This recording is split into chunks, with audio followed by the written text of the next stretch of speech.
Bonjour à tous, j'espère que vous allez bien. Dossier commerce de proximité qui a fait couler beaucoup d'encre.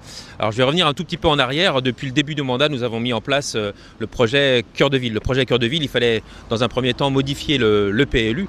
Et l'année dernière, on a fait des concertations citoyennes. L'idée, c'était de dire qu'il fallait commencer le Cœur de Ville par un premier bâtiment. Dans ce premier bâtiment qui était un bâtiment communal, financé par la commune, on pouvait faire plusieurs activités. Et notamment, on pouvait faire des locaux associatifs, des locaux pour la mairie, mais aussi, pourquoi pas, l'installation d'un commerce. Lors des concertations citoyennes auprès de citoyens pomponais, en avril 2025, nous avons proposé ces différentes thématiques et les pomponais ont majoritairement choisi l'installation d'un commerce de proximité dans ce bâtiment communal.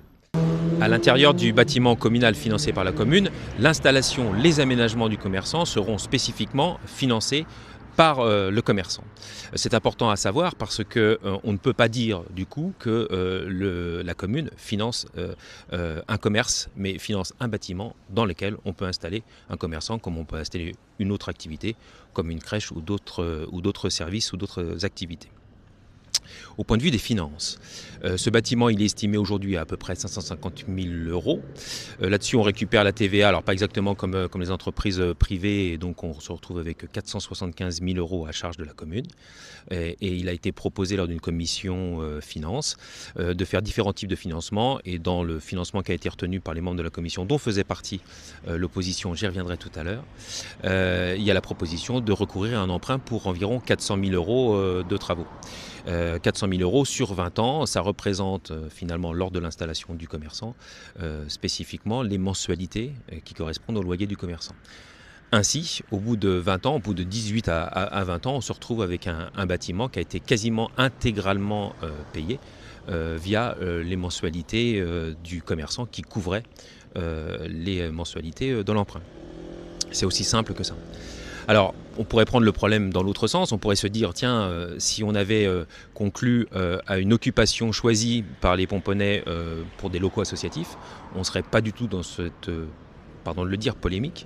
On serait dans des locaux associatifs avec un bâtiment dévolu aux associations, et pourquoi pas, un jour ça peut revenir aussi à l'issue du bail du commerçant, redevenir évidemment des locaux associatifs ou une maison des jeunes. On peut trouver plein de destinations. En tout cas, ces destinations-là aussi feront l'objet d'une concertation citoyenne. Voilà ce que je voulais vous dire. Alors, derrière moi, il devrait se trouver déjà la construction le chantier devrait être avancé à peu près à 70%.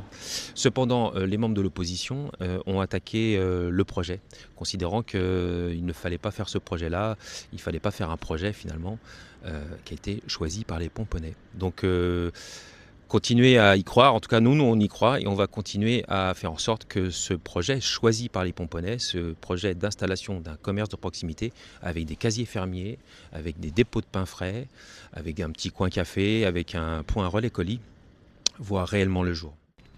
Depuis 2020, avec l'adjoint au maire Jean-Marc Sozac, puis Catherine Barbereau, les finances de la commune sont absolument maîtrisées, et je vous rappelle que nous n'avons eu aucune augmentation des impôts depuis 6 ans. Donc vous pouvez nous faire confiance, on va continuer à faire de beaux projets avec nos finances pour Pomponne et les Pomponnais. Le 15 mars, votez Pomponne autrement.